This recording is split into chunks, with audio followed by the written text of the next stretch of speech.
Selamat petang, salam sejahtera.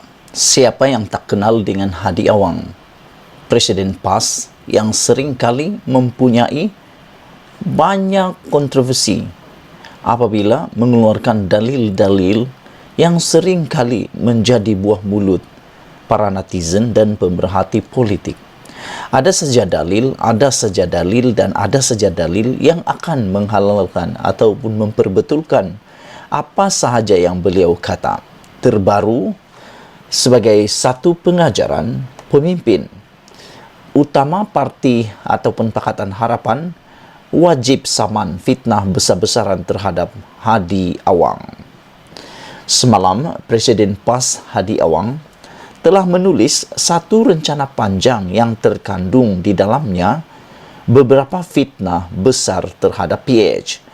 Sebelum aku bacakan kandungan fitnah tersebut yang dikatakan fitnah oleh penulis ini, aku juga ingin membaca satu pesanan amanat kepada Hadi Awang daripada amanah melalui Mahfuz Umar. Beliau menasihati Hadi Awang supaya memanfaat hujung usia beliau dengan peninggalan lebih baik.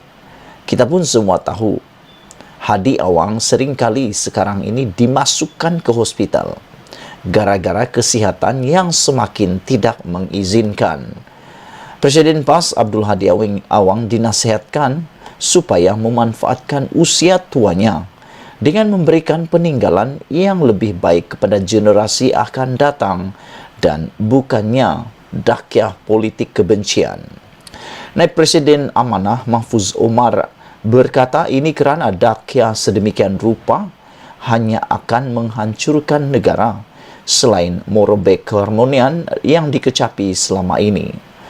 Saya menasihatkan Ustaz Hadi Awang supaya dia beringat di hujung-hujung usia ini dia harus memberikan peninggalan yang lebih baik untuk generasi kita yang akan datang dan bukan dengan politik-politik kebencian yang boleh merebek dan meruntuhkan negara kita.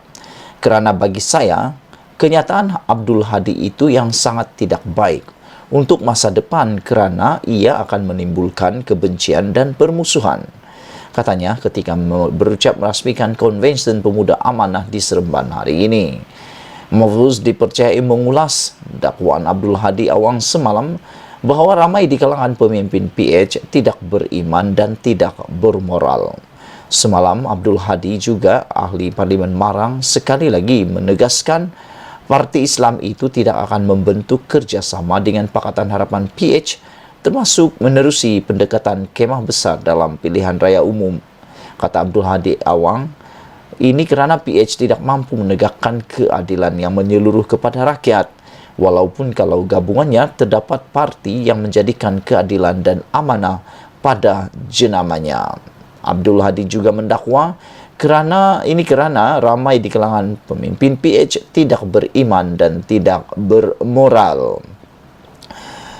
Saudara penonton sekalian, kembali semula kepada isu petang ini. Sebagai pengajaran, pemimpin utama PH wajib saman fitnah besar-besaran terhadap Hadi Awang.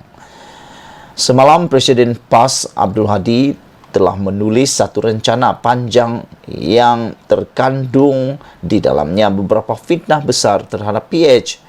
Antara dakwaannya, ramai di kalangan pimpinan PH adalah mereka yang tidak beriman dan tidak bermoral.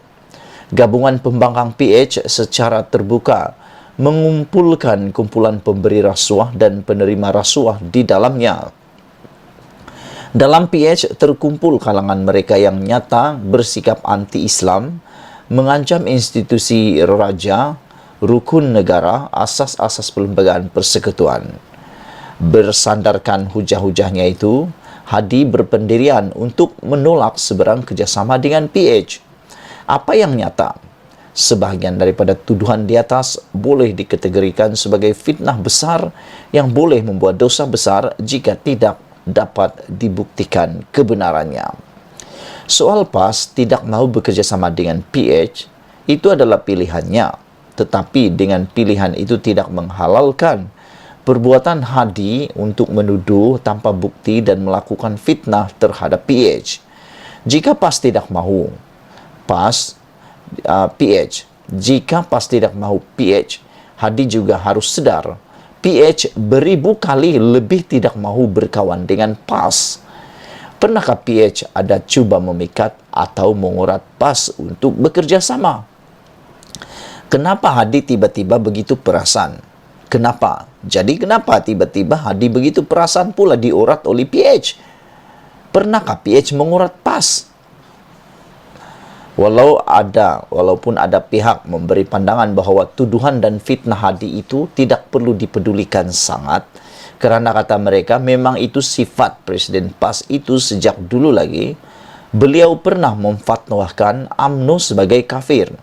Tetapi kemudian tanpa rasa malu ingin berbaik-baik dengan parti itu demi kepentingan politiknya. Dalam banyak temu bual dengannya pula, begitu sering beliau menjawab perkara yang lain daripada isu yang ditanyakan. Dengan sudah begitu otak Hadi, kata mereka, buat apa hendak dilayan lagi? Begitupun melalui tulisannya semalam, kecuali jika Hadi dapat mengemukakan bukti atas segala tuduhannya itu tetap merupakan suatu fitnah besar yang bukan saja berbahaya kepada masyarakat, lebih daripada itu juga suatu dosa besar bagi kepada pelakunya. Di sebalik Hadi dalam waktu yang sama tidak lupa mengingatkan tentang dosa dan pahala dalam tulisannya, beliau sendirinya nampaknya tidak sedar dosa yang dimulakannya. Dalam hal ini adalah perlu Hadi diingatkan atau diberi pengajaran untuk bertanggung jawab kepada setiap tuduhan dan fitnah besar yang dilemparkannya itu. Langkah pertama ialah PH harus segera memulakan gerakan besar-besaran membuat laporan polis agar beliau disiasat dan didakwa atas fitnah besar yang dilakukannya itu. Kalau fitnah lain terhadap menteri atau pegawai menteri pun pihak polis boleh melakukan siasatan. Tidak ada sebab fitnah lebih besar yang melibatkan kedudukan raja-raja, agama Islam dan perlembagaan negara tidak boleh disiasat dan diambil tindakan. Pimpinan PH di semua peringkat tidak harus berdiam diri begitu saja dalam hal ini. Langkah kedua, pimpinan utama PH khususnya mesti segera mengemukakan saman fitnah terhadap Hadi atas fitnah besarnya itu. Saman fitnah itu mesti disertai dengan tuntutan ganti rugi yang besar jumlahnya agar ia menjadi pengajaran kepada beliau supaya tidak mengulanginya lagi di masa depan. Sebelum fitnah besarnya itu dihukum Tuhan di akhirat kelak, pimpinan PH harus menunjukkan jalan hukuman di dunia terlebih dahulu kepada Hadi. Di dunia ini dan di negara ini, gelaran lebay, haji atau mengetuai parti Islam bukanlah lesen untuk menabur fitnah sesuka hati. PAS dan Hadi, walaupun tercatat kalah dalam banyak saman fitnah dan terpaksa membayar ganti rugi yang besar sebelum ini, mereka nampaknya tidak pernah insaf dan bertaubat. Untuk itu, jumlah ganti rugi yang lebih besar hendaklah dituntut sehingga berdepan tuntutan bankruptsi jika tidak mampu membayarnya. Jangan sesekali jika saman telah dimulakan nanti, PH bersikap murah hati dengan permohonan maaf atau penyelesaian di luar mahkamah. Orang degil seperti Hadi tidak akan berubah dengan kemurahan hati melalui kemaafan. Beliau mesti diberi pengajaran yang sewajarnya. Sabudin Hussein, 16 September 2022. Sekian, sebelum kita berpisah, sila tinggalkan komen anda. Malaysia kita punya, kita jaga sama-sama. Cintai Malaysiaku. Kita jumpa lagi. Bye-bye.